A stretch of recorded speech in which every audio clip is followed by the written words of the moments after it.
मतलब इस वीडियो के बाद आपको एनवायरनमेंट सेक्शन के लिए और कुछ देखने की जरूरत नहीं है। फिल्म्स में बाहुबली और एक तरह से अगर आप मेंस की बात करें तो मेंस में कटप्पा है। प्रीलिम्स में अगर आप बात करें तो 15 से 17 क्वेश्चन इस टॉपिक से आते हैं, मल्टीप्लाई बाय 2 यानी कि 30 से 34 क्वेश्चन, यानी एक तिहाई आपका 1/3 पेपर आपका इसी से आता है। हेलो एवरीवन, आपने कहावत तो सुनी होगी, सांप के मुंह में छिपकली, खाए तो मरा ना खाए तो मरा। और ऐसी ही हालत होती है यूपीएससी एस्पिरेंट की एनवायरनमेंट के स्फेयर में। अब तैयारी करे तो टाइम बहुत ज्यादा लगता है और ना करे तो कहीं ना कहीं क्वेश्चन इतने आते हैं कि प्रीलिम्स पास नहीं हो सकता। तो ऐसी ही डायलेमा के अंदर अक्सर यूपीएससी एस्पिरेंट रहते हैं, जहां पर बहुत नामचीन किताबों के अंदर वो घिरे रहते हैं, बट अक्सर देखते हैं कि उनमें से क्वेश्चंस नहीं आते हैं।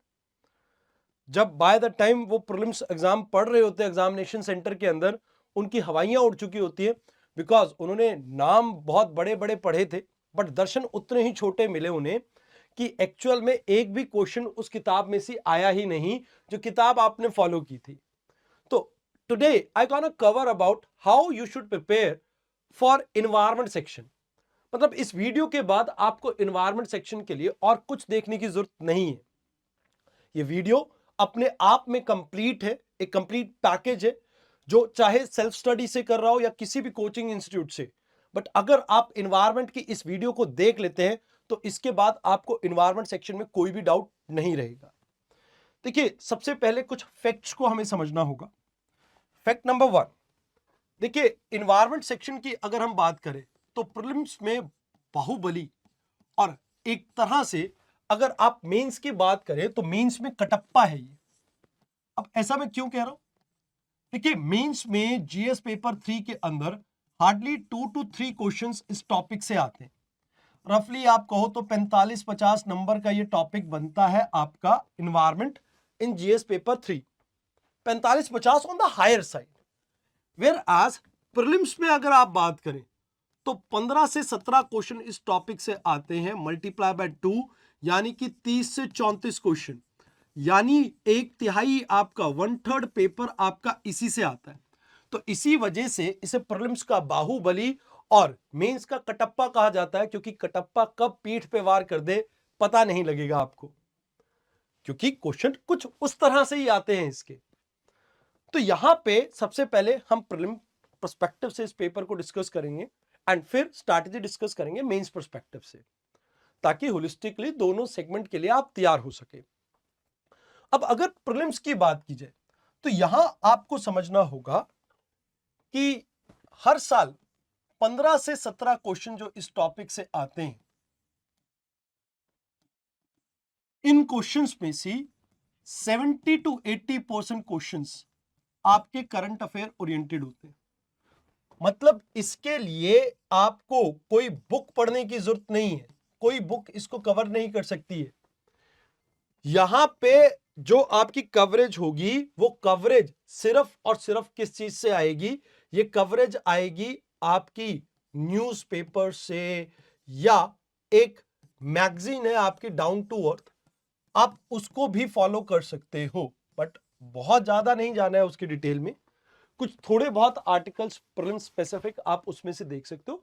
मेन स्पेसिफिक तो द हिंदू न्यूज़पेपर या इंडियन एक्सप्रेस भी सफिशिएंट रहेगा। बट याद रखना, 70 to 80% पेपर आपका करंट अफेयर है, जिसमें से बाकी बचा 20 से 30% पेपर आपका स्टैटिक में से आता है। और स्टैटिक में से भी जनरली यूनिट 1 जो होता है, यानी बेसिक ऑफ इकोलॉजी, इसमें से ज्यादा पेपर आएगा, जहां पर आपका डेफिनेशन पार्ट या कॉन्सेप्ट आपको पूछा जाता है। बाकी जगह पे इतना ज्यादा नहीं पूछा जाता। एक क्लाइमेट चेंज आपका एक ऐसा टॉपिक आता है जहां पे रेमिडिएशन के बारे में पूछा जाता है एंड पोल्यूशन। तो कुछ टॉपिक्स हैं आपके जो 20-30% में आते हैं, जिसमें से स्टैटिक बेस्ड क्वेश्चन बनते हैं, बट मेजॉरिटी एरियाज में आपके जो क्वेश्चन आएंगे वो आपके करंट अफेयर बेस्ड रहते हैं। That is true. मतलब यहां पे बेसिक कॉन्सेप्ट्स को पढ़ने के बाद आपको करंट अफेयर्स के ऊपर फोकस करना चाहिए। एंड यही वो रीजन है जिसकी वजह से आप किसी भी बुक को उठा लो, किसी भी इंस्टीट्यूट की एंड किसी भी पब्लिशर्स की, आपको यह देखने को मिलेगा कि आपके क्वेश्चन सिर्फ 20-30% इससे बनेंगे, बाकी क्वेश्चन बनेंगे ही नहीं। बिकॉज कोई भी बुक आपकी कॉन्करेंट नॉलेज आपको प्रोवाइड नहीं करती है।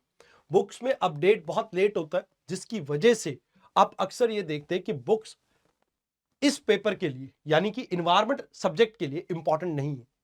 अगर आप बुक को फॉलो करते हैं ब्लाइंडली और बुक के अलावा आप कुछ नहीं रीड कर रहे हैं, तो माइट बी अ पॉसिबिलिटी आप 10 से 15% ही क्वेश्चन को ठीक कर पाएंगे और बाकी क्वेश्चन आपके गलत रह जाएंगे। हाई प्रोबेबिलिटी है 2-3 क्वेश्चन निकलेंगे, बाकी निकलेंगे ही नहीं, बिकॉज आपने मेजॉरिटी टॉपिक इसमें कवर किया ही नहीं।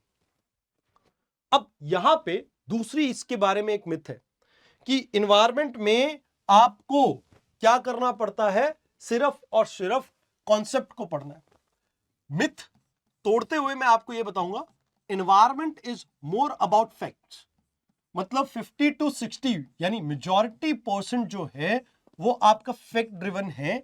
यस, एक ठीक ठाक परसेंटेज 40 to 50% आपको कॉन्सेप्ट देखने को मिलता है, बट स्टिल कई बार ये ऑन अ हायर साइड भी चला जाता है। कई बार 80% जो आपका पेपर है एग्जाम का वो सिर्फ फैक्ट ड्रिवन होता है। तो मतलब अगर आपसे कोई पूछे कि भाई क्या यूपीएससी में फैक्ट्स आते हैं, मैं कहता हूं भैया इन्वायरमेंट और साइंस में फिर भी कॉन्सेप्ट पूछ लेता है, बट इन्वायरमेंट एक ऐसा एरिया है जिसमें आपको क्या देखने को मिलता है, आपको फैक्ट ड्रिवन चीजें बहुत ज्यादा देखने को मिलती हैं। जैसे नेशनल पार्क है, उसके बारे में भैया क्या कॉन्सेप्ट है, स्पीशीज है, उसके बारे में क्या कॉन्सेप्ट है, एक ऑर्गेनाइजेशन के बारे में पूछा, एक इनिशिएटिव के बारे में पूछा, वहां पर आपको कॉन्सेप्ट नहीं मिलेंगे। तो majority time it's all about facts, and facts आप कभी भी सिंगल रीडिंग में याद नहीं कर सकते हैं। द प्रॉब्लम इज आप कॉन्सेप्ट पढ़ के चले जाते हो इन्वायरमेंट के अंदर, और कॉन्सेप्ट पढ़ने के बावजूद प्रॉब्लम क्या आती है, पेपर आपका सॉल्व नहीं हो पाता है। क्यों नहीं हो पाता है? बिकॉज फैक्ट सबसे ज्यादा पूछे जाते हैं यहां पे, इस पर्टिकुलर हिस्ट्री के बाद सबसे ज्यादा फैक्ट यहीं पर ही आते हैं। And that's why I tell you, अगर आप फैक्ट्स कवर नहीं कर रहे हो जो करंट अफेयर्स में गिवन है, तो आप कहीं ना कहीं एग्जाम के लिए तैयारी ठीक से नहीं कर रहे हो। तो ये दो मिथ होती हैं।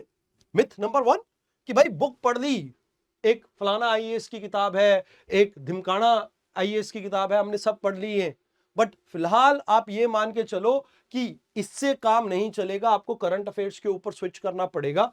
कॉन्सेप्ट बिल्ड करना अच्छी बात है, बट उसके बाद आपको बेस करना पड़ेगा कहीं ना कहीं करंट अफेयर्स के ऊपर। देन कॉन्सेप्ट कुछ पार्ट में अच्छे होते हैं, बट मेजॉरिटी पार्ट में आपको यह देखने को मिलता है कि एक स्लाइट टिल्ट है टुवर्ड्स द फैक्ट्स पार्ट।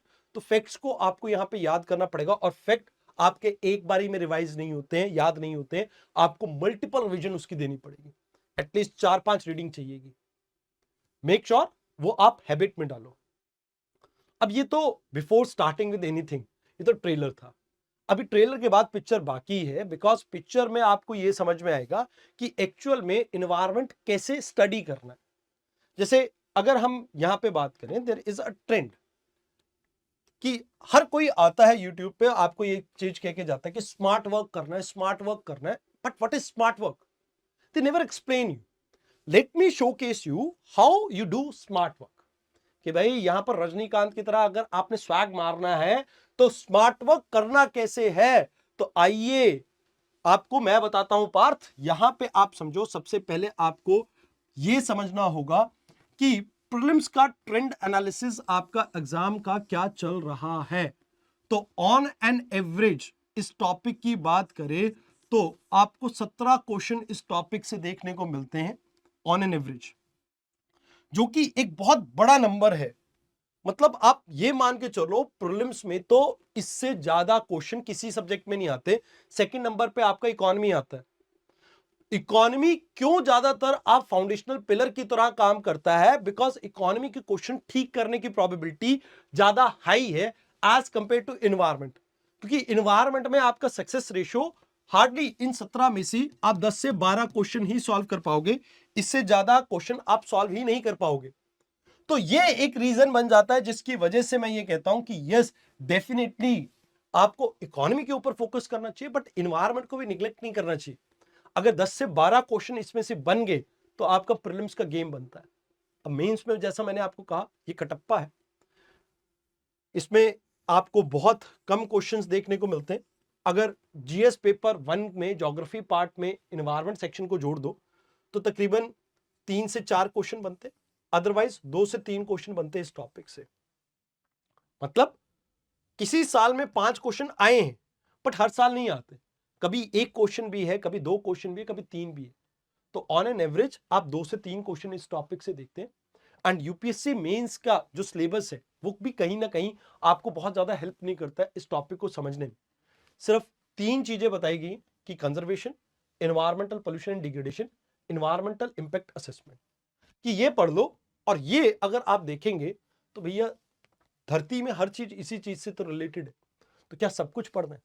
तो मैं कहता हूं नहीं, एक्चुअल में एनवायरमेंट के अंदर आपके कुछ टॉपिक्स हैं, जैसे basic of ecology, biodiversity, climate change, environmental degradation, और इसके साथ साथ आपको मिसलेनियस में आज की डेट में अल्टरनेट फ्यूल्स देखने को मिलता है। अल्टरनेट फ्यूल एक बहुत इंपॉर्टेंट टॉपिक है, आज की टाइम में यूपीएससी बहुत क्वेश्चन इससे पूछ रहा है। देन इसके साथ साथ अगर आप देखें तो यहां पे एक टॉपिक जो रिसेंटली जिसके ऊपर यूपीएससी का ज्यादा फोकस आया है वो रहता है आपका लाइक गवर्नमेंट के इंटरनेशनल इनिशिएटिव्स, बट वो इतना ज्यादा इंपॉर्टेंट नहीं है। बट स्टिल अल्टरनेट फ्यूल आज की डेट में वन ऑफ द टॉपिक है जिसके ऊपर यूपीएससी आपसे क्वेश्चन पूछ लेती है। मिसलेनियस में कई और भी चीजें आती हैं, बट स्टिल हम एक एक करके समझते हैं इन टॉपिक्स को कैसे आप कवर करते हैं। देखो, स्पीशीज टॉपिक कुछ महानुभाव बेसिक ऑफ इकोलॉजी में कवर करते हैं, बट बायोडाइवर्सिटी का पार्ट है, तो इस वजह से मेरे यहाँ पे आपको बायोडाइवर्सिटी के क्वेश्चन कुछ ज्यादा देखने को मिल रहे हैं। बट मैं आपको यहाँ पे ये बताना चाहता हूँ, देखो आप किसी भी टॉपिक की अगर बात कर रहे हैं, उस हर टॉपिक में कुछ ना कुछ थीम्स होती हैं। जैसे अगर हम basic of ecology and environment की बात करें, व्हाट इज स्मार्ट स्टडी, सबसे पहले आपको यह पता होना चाहिए कि कोई भी आप यूनिट स्टार्ट कर रहे हो तो उसमें से कितने क्वेश्चन आते हैं यूपीएससी एग्जामिनेशन में। आप मुझसे पूछे बेसिक ऑफ इकोलॉजी के प्री में कितने क्वेश्चन आते हैं, अल से 38-40 क्वेश्चन है। मेंस में अल से सिर्फ एक क्वेश्चन कैरिंग कैपेसिटी के ऊपर पूछा था, बट कैरिंग कैपेसिटी भी सस्टेनेबल डेवलपमेंट मिसलेनियस टॉपिक के अंदर मैं कवर करता हूं, यहां पे कवर नहीं करता हूं, तो वो यहां के बजाय यहां का क्वेश्चन हो गया। तो सस्टेनेबल डेवलपमेंट मिसलेनियस में आता है। और इस मिसलेनियस टॉपिक को क्यों मिसलेनियस में मैंने रखा है, पहले यूनिट में क्यों नहीं रखा है, क्योंकि ज्यादातर सस्टेनेबल डेवलपमेंट के क्वेश्चन जीएस पेपर 2 में पूछे गए हैं, 3 में नहीं। एक क्वेश्चन 3 में पूछा गया वो है कैरिंग कैपेसिटी के बारे में, अदरवाइज आपको वुमेन से रिलेटेड या लाइक गवर्नमेंट के हेल्थ केयर से रिलेटेड कई क्वेश्चन देखने को मिले सस्टेनेबल डेवलपमेंट पे, वो जीएस पेपर 2 में आए। तो इसी वजह से इस टॉपिक को मिसलेनियस में रख के ज्यादा फायदा है, क्योंकि वहां पे आप होलिस्टिकली अदर डायमेंशंस के साथ उसे कनेक्ट कर सकते हो, तो दैट्स व्हाई, और कोई रीजन नहीं। अब इसमें अगर हम बात करें तो सबसे पहले जैसे बायोडाइवर्सिटी है, मैंने आपको कहा कि प्री में 38 क्वेश्चन आए, बट मेंस में इसमें 0 क्वेश्चन है। बायोडाइवर्सिटी में मेंस में 2 क्वेश्चन आए हैं, और प्री की अगर बात की जाए 81 क्वेश्चन। क्लाइमेट चेंज पे 45 क्वेश्चन प्री में देखने को मिले, 13 क्वेश्चन आपको मेंस में देखने को मिले। एनवायरमेंट टॉपिक की, पोल्यूशन की टॉपिक की बात करें तो 37 क्वेश्चंस आपको प्री में देखने को मिले, 14 क्वेश्चन आपको मेंस में देखने को मिले।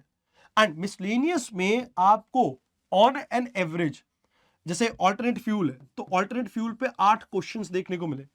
अगर आप सस्टेनेबल डेवलपमेंट की बात करेंगे, सस्टेनेबल डेवलपमेंट गोल्स के ऊपर आपको रफली यहां पे अप्रोक्सीमेटली 4 से 5 क्वेश्चन देखने को मिले, नॉट जस्ट जीएस पेपर 3 में, 2 और 1 की भी बात कर रहा हूं मैं।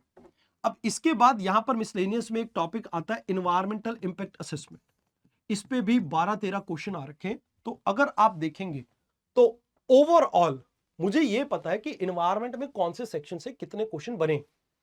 अब मैं अकॉर्डिंगली जब रिवाइज कर रहा हूं, चाहे प्री के लिए या मेंस के लिए, I have this thought process clarity कि कौन से टॉपिक को कितनी प्रेफरेंस देनी। Let's say if you ask me, मैं मेंस की तैयारी कर रहा हूं तो क्या मेरे को यूनिट 1 पढ़नी चाहिए? मैं कहता हूं डेफिनेशंस अगर मेरे को कॉन्सेप्ट याद है तो I don't need to touch it, because maximum time there will be no question from this section, there will be no question from this section, so hence I don't need it. When it comes to biodiversity, there are certain themes UPSC ने पूछा है, but कुछ themes को touch किए, जैसे threats को लेके या किसी प्रोजेक्ट्स को लेके. So I need not to go through the definitions given in the biodiversity topic, but yet I need to understand what are the challenges in front of us with respect to biodiversity, so that in case in mains if there is any question regarding, क्योंकि preservation conservation या उससे related ही question होगा, तो yes definitely मैं उसको address कर सकूं. तो एटलीस्ट मुझे ये पता होना चाहिए कि बायोडाइवर्सिटी को क्या थ्रेट्स है, क्या कॉन्सिक्वेंसेज हो सकते हैं, वो सब डायमेंशंस मेरे कवर होने चाहिए, वो माइंड में क्लैरिटी होनी चाहिए. और गवर्नमेंट के क्या इनिशिएटिव है, जैसे for example there was a high probability last year कि प्रोजेक्ट टाइगर के ऊपर क्वेश्चन आ जाए, बट नहीं आया, बिकॉज बायोडाइवर्सिटी के ऊपर यूपीएससी क्वेश्चन नहीं पूछता. 50 साल कंप्लीट हुए थे and it was a good initiative जो कहीं ना कहीं एक फ्रूटफुल रिजल्ट दे रहा था.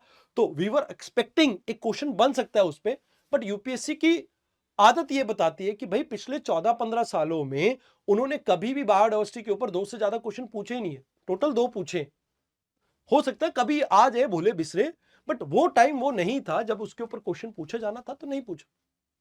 तो प्रोबेबिलिटी कम है. But when it comes to climate change मेरे को फोकस करना चाहिए, बिकॉज हर साल ऑन एन एवरेज एक क्वेश्चन है. Environmental pollution on an average एक क्वेश्चन है, चाहे रिवर पोल्यूशन के ऊपर हो, ऑयल पोल्यूशन के ऊपर हो, आई नो क्वेश्चन है. एयर पोल्यूशन के ऊपर क्वेश्चन है. तो मुझे यह समझना होगा कि क्या थीम्स हैं जिसके ऊपर यूपीएससी क्वेश्चन पूछती है.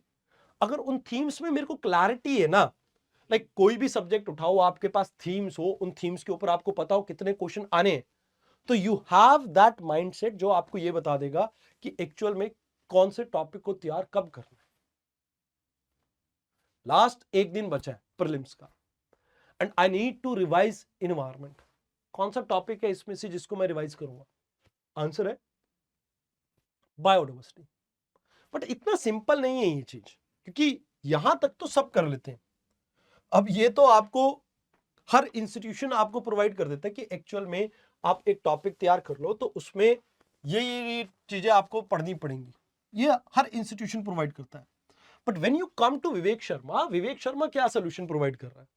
तो विवेक शर्मा ये कहता है कि देखो, अगर आप बेसिक्स ऑफ इकोलॉजी पढ़ रहे हो पहले यूनिट को, तो इसमें मेजरली 4-5 थीम्स हैं जिसके ऊपर आपको फोकस करना चाहिए, और जिसमें से मेजॉरिटी टाइम आपके यानी 60 to 70% आपके क्वेश्चन बनेंगे. वन इज टर्म्स, या आप डेफिनेशन कह सकते हो, जिसके ऊपर क्वेश्चन आने की प्रोबेबिलिटी मैक्सिमम होती है. आप देखना, उठा के देखना, आपको जितनी भी इन्वायरमेंट की डेफिनेशंस मिलेंगी वो सिर्फ बेसिक ऑफ इकोलॉजी वाले टॉपिक से देखने को मिलेंगी ज्यादातर, मैक्सिमम चांसेस. इसमें डेफिनेशंस बहुत ज्यादा इंपॉर्टेंट है. फिर आपकी फूड चेन बहुत इंपॉर्टेंट है. फूड चेन बेसिकली इसके ऊपर हर दूसरे तीसरे साल में आपको क्वेश्चन देखने को मिलेगा. That's why I am saying कि फूड चेन इंपॉर्टेंट है. खासकर एक्वेटिक एंड आपकी डिट्रीटस फूड चेन जो है, इसके ऊपर यूपीएससी का खासकर फोकस रहता है. बिकॉज जनरली आप किसी भी किताब को उठा लोगे, इनके एग्जांपल्स कम होते हैं, तो एक आपके पास एक्स फैक्टर आ जाता है जिससे आप लोगों को कंफ्यूज कर सकते हो. तो उस साइड आपका ध्यान होना चाहिए. इसके लिए स्पेशली मैं आपको ये कहता हूं कि भाई एनिमल किंगडम एक चैप्टर है, आप बायो का वो पढ़ लीजिए. थोड़ा स्पीशीज के बारे में क्लैरिटी रहती है, कौन सी किस कैटेगरी में आती है. तो उससे फूड चेन अगर आपने कभी नहीं भी पढ़ी है, बट आपको ये पता कि ये कौन सी कैटेगरी का इंसेक्ट है या लाइक एनिमल है, तो आप उससे चीजों को काफी हद तक सॉल्व कर सकते हो. तो दैट्स व्हाई एक बेसिक क्लैरिटी कि क्या क्या डिफरेंट टाइप ऑफ स्पीशीज होती है, वो किस कैटेगरी में फॉल करती है, वो पता होना चाहिए. सिर्फ ओवरव्यू पता होना चाहिए, एनिमल किंगडम का पूरा डिटेल नहीं चाहिए. देन आपकी न्यूट्रिएंट साइकिल,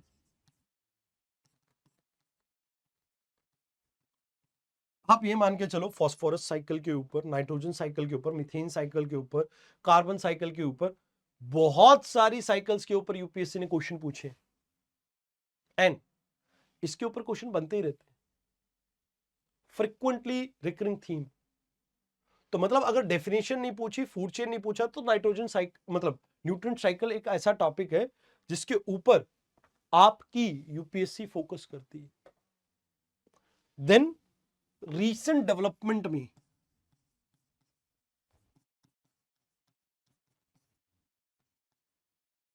कोई नई टर्म आई हो, कोई नई टर्म कॉइन की गई हो, या कोई रीसेंट डेवलपमेंट हुई है, तो उसको भी आप यहां पे फोकस कर सकते हो। अगर आपने ये चार चीजें, ऑल्दो इसमें करंट अफेयर का रोल बहुत कम है, आई से कि ये ऐसी यूनिट है जो स्टैटिक रहने वाली, करंट अफेयर बहुत कम।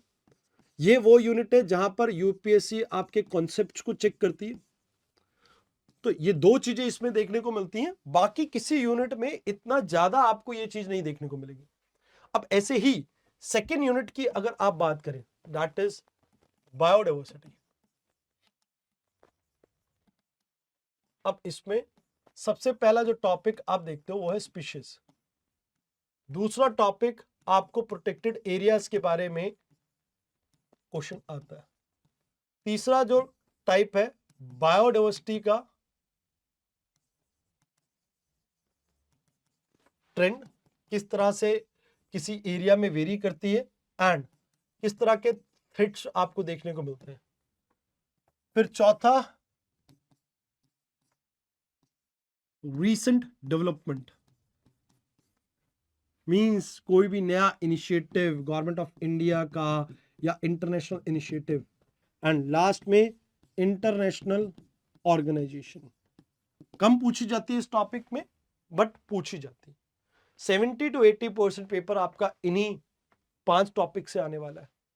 और इसमें ये जो दो हैं, ये तो टोटली करंट अफेयर बेस्ड है, ये भी करंट अफेयर बेस्ड है, और इसमें भी करंट अफेयर बेस्ड है।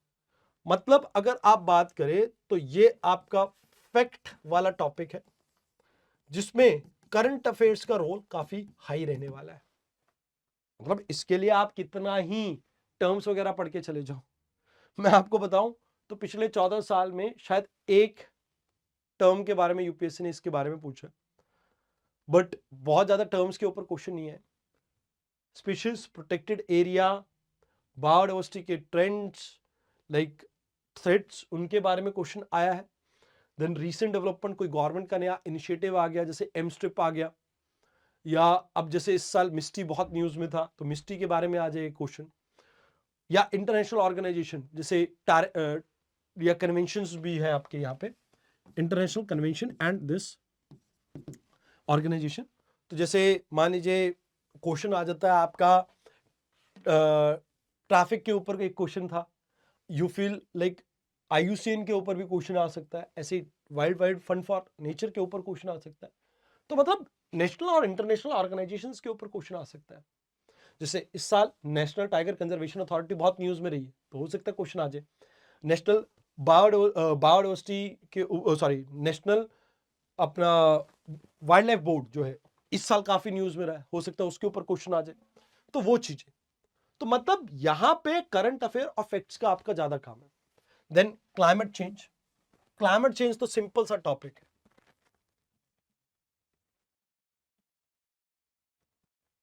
देखो, क्लाइमेट चेंज में पास्ट प्रोटोकॉल्स के बारे में आपको पता होना चाहिए, क्योंकि यूपीएससी बहुत अच्छी ऑर्गेनाइजेशन है जो जैसे joint implementation, clean development mechanism, या फ्लेक्सिबल ट्रेड जो आपके इनिशिएटिव है, इनको मैच द फॉलोइंग टाइप में पूछ लेता है। आपको पूछ लेता है क्योटो किससे रिलेटेड है, पेरिस किससे रिलेटेड है, तो थोड़ा बहुत बेसिक उसके बारे में पता होना चाहिए। तो थोड़ा बेसिक कॉन्सेप्ट, मतलब थोड़ा सा बेसिक कॉन्सेप्ट। फिर इसके अलावा रीसेंट कॉप के बारे में पता हो। तो ये तो दो मस्ट चीज है, यानी इंपॉर्टेंट कॉप्स और recent COP. Although recent COP के ऊपर बहुत कम क्वेश्चन आए हैं, बट स्टिल पता होना चाहिए, मेंस में पूछ लेता है। देन इसके बाद अगर आप थोड़ा और डिटेल में चले जाओगे तो आपको यह समझ में आएगा इंटरनेशनल ऑर्गेनाइजेशंस, इसके ऊपर भर भर के क्वेश्चन है, खासकर जो करंट अफेयर्स में रही हो, ये भी करंट अफेयर है। फिर मिटिगेशन या अडेप्टेशन की कोई स्ट्रैटेजी के बारे में यूपीएससी पूछ लेता है। ये कॉन्सेप्ट बेस है, जनरली आपको क्लासेस में पढ़ाया जाता है, मैं तो पढ़ाता हूं, बाकियों का पता नहीं। तो उसके ऊपर क्वेश्चन, ये और ये स्टैटिक है, ये और ये आपका करंट अफेयर है। देन आपको इंटरनेशनल ऑर्गेनाइजेशन की जो रिपोर्ट्स होती हैं, जैसे फॉर एग्जांपल आईपीसीसी की रिपोर्ट आ गई, वर्ल्ड मेट्रोलॉजिकल ऑर्गेनाइजेशन की रिपोर्ट आ गई, वो सब चीजें भी यहां पे देखनी पड़ती हैं। तो मतलब इन टोटल अगर हम बात करें, it's a blend of both. कुछ बेसिक चीजें आपको पता होनी चाहिए, बेसिक कॉन्सेप्ट्स पता होनी चाहिए, पुराने इतिहास, और उसके साथ साथ ज्यादातर आज की डेट में फैक्ट्स के ऊपर यूपीएससी का ध्यान है।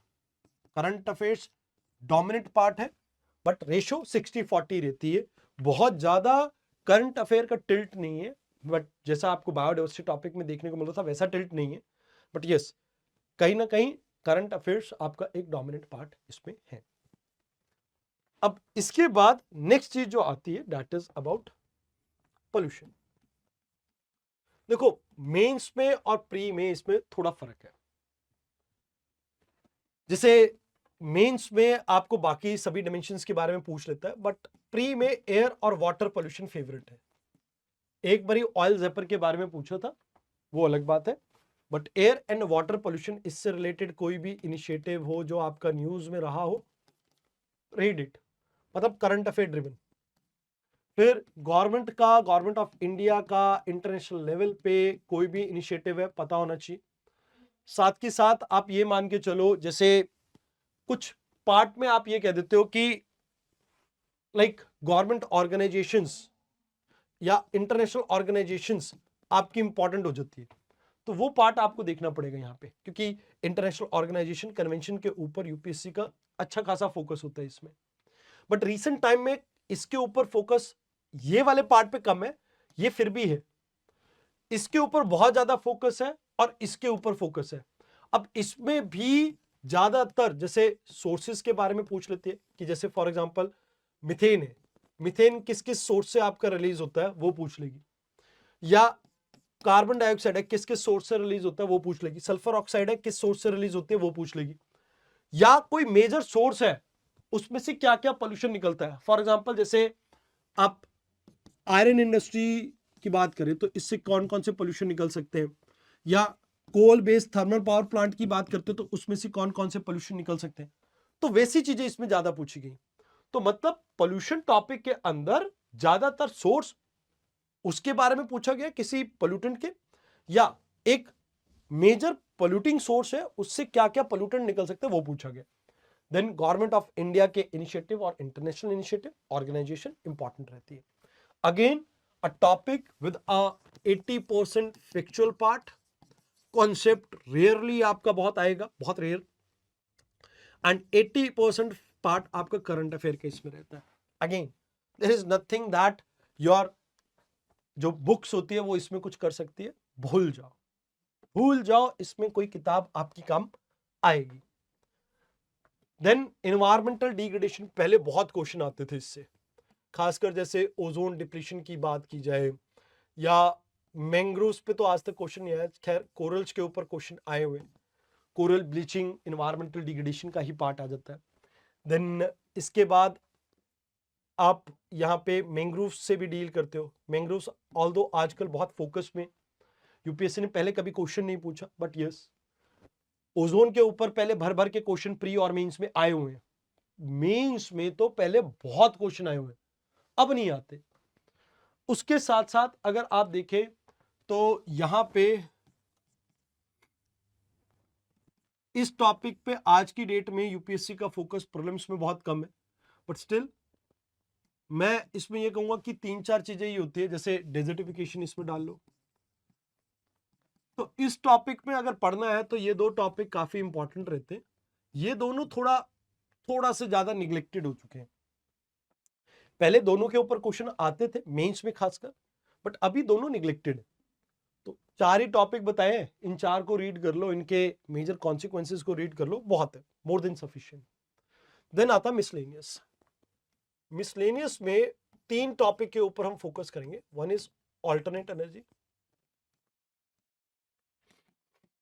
आप ये मान के चलो ऑल्टरनेट एनर्जी हर साल प्री मेंस के लिए इंपॉर्टेंट है। क्योंकि गवर्नमेंट ट्रांजिट कर रही है ना ग्रीन एनर्जी की तरफ, तो रिन्यूएबल एनर्जी के ऊपर इसमें खासकर जो रीसेंट डेवलपमेंट है फोकस कर लो। अप्रोक्सीमेटली आप ये मान के चलो हर साल एक प्री में और पॉसिबिलिटी एक मेंस में आपको क्वेश्चन इस सेगमेंट से देखने को मिल सकता है, पॉसिबली। ऑल्टरनेट ईयर्स में पूछे गए, बट यस पॉसिबली मेंस में भी क्वेश्चन मिल जाएगा।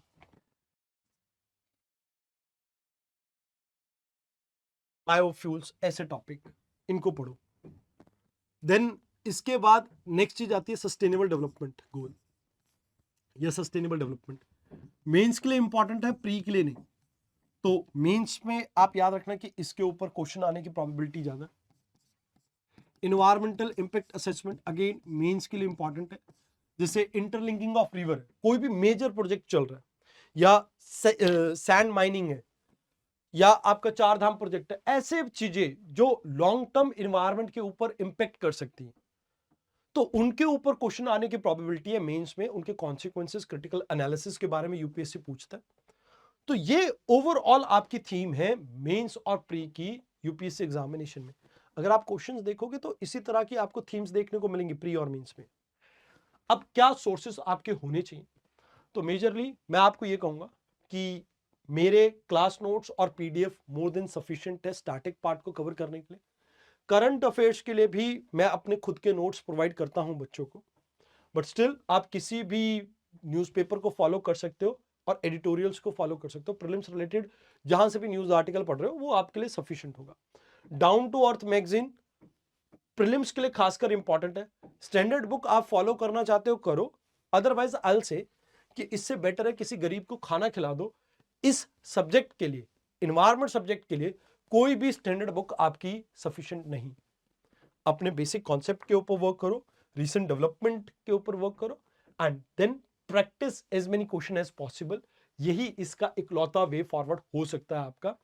एंड मेंस में अगेन मैं आपको बता दूं कि सबसे इंपॉर्टेंट जो टॉपिक रहते हैं वो क्लाइमेट चेंज से रिलेटेड टॉपिक पे हर साल क्वेश्चन आया है आपका, एक थीम है उसकी। पोल्यूशन एक थीम है। एनवायरमेंटल डिग्रेडेशन पे पहले ओजोन पे क्वेश्चन आते थे, बट अभी क्वेश्चन नहीं आ रहे हैं। देन अगर बात करें ऑल्टरनेट एनर्जी, एक इंपॉर्टेंट थीम है जो कहीं ना कहीं एनवायरमेंटल डिग्रेडेशन से अब हटके इसके ऊपर ध्यान ज्यादा है। Environmental impact assessment and sustainable development, ये 5 टॉपिक अगर आप पढ़ लेते हैं ढंग से मेंस के रिस्पेक्ट में। और एक लास्ट टॉपिक है बायोडाइवर्सिटी, कम क्वेश्चन आए बट आए। अगर इन टॉपिक को आप मेंस की थीम के अकॉर्डिंगली तैयार कर लेते हैं तो आपका मेंस का क्वेश्चन कभी भी गलत नहीं होगा। और इसमें करंट डेवलपमेंट के ऊपर ध्यान रखना, बिकॉज रीसेंट डेवलपमेंट के ऊपर ही ज्यादातर क्वेश्चन आए हैं आपके। तो अगर आप ऐसा कर लेते हैं, मैं आपको सिक्योरिटी देता हूं कि आपके ना तो मेंस के मार्क्स कटेंगे, ना ही प्रीलिम्स में आप अपने आप को हेल्पलेस महसूस करेंगे एग्जाम के अंदर। तो आई होप आपको ये टॉपिक पूरी तरह से क्लियर हुआ हो। आपकी कोई भी डाउट एंड क्वेरी हो, आप एक काम कर सकते हैं, आप मुझे टेलीग्राम पे अपने डाउट एंड क्वेरी भेज सकते हैं, VIVEK1810। ये मेरा आप ये कह सकते हैं कि टेलीग्राम आईडी है। आप मुझे मैसेज कीजिए, मैं जल्द से जल्द आपको रिप्लाई करूंगा, आपके डाउट एंड क्वेरी को रिजॉल्व करूंगा। एनवायरमेंट से रिलेटेड आपका कोई भी डाउट हो तो आप मुझे यहां पे कांटेक्ट कर सकते हैं। मीनवाइल अगर आपको करंट अफेयर से रिलेटेड मटेरियल्स की हेल्प चाहिए, नोट्स से रिलेटेड एनवायरमेंट के मटेरियल की हेल्प चाहिए, तो do let me know, I am there for you. मैं आपको वो भी मटेरियल की भी हेल्प प्रोवाइड कर दूंगा। मैं अपने खुद के हैंड रिटन नोट्स आपके साथ शेयर कर दूंगा, बेसिक स्टैटिक पार्ट के। And in addition to that आपको करंट अफेयर्स के नोट प्रोवाइड करने का भी मैं कोई ना कोई प्रबंध कर दूंगा, जिससे आपको कोई दिक्कत ना आए। अगर आप सेल्फ स्टडी भी कर रहे हैं तो आपके लिए सफिशिएंट रहेगा। बट मेक श्योर जो मैंने आपको यहाँ पे स्ट्रैटेजी पॉइंट्स बताए आप उनको फॉलो जरूर करें। अगर आप उनको फॉलो करेंगे तो आप हमेशा एक राइट ट्रैक पे रहेंगे। स्मार्ट स्टडी का मतलब होता है अपने दुश्मन को जानना, जहां पे आपको पता हो कि एक्चुअल में किस टॉपिक से किस तरह के क्वेश्चन, कौन से टॉपिक के अंदर कौन सा सब टॉपिक है, किस तरह की इंफॉर्मेशन रिक्वायर्ड है। अगर आप उन सब चीजों को समझ जाएंगे तो आपके लिए बहुत ईजी रहेगा इस टॉपिक को क्लियर करना। तो आई होप आपके लिए वीडियो बहुत फ्रूटफुल रही। अगर फ्रूटफुल रही तो प्लीज जाते हुए लाइक बटन जरूर से दबाना। धन्यवाद।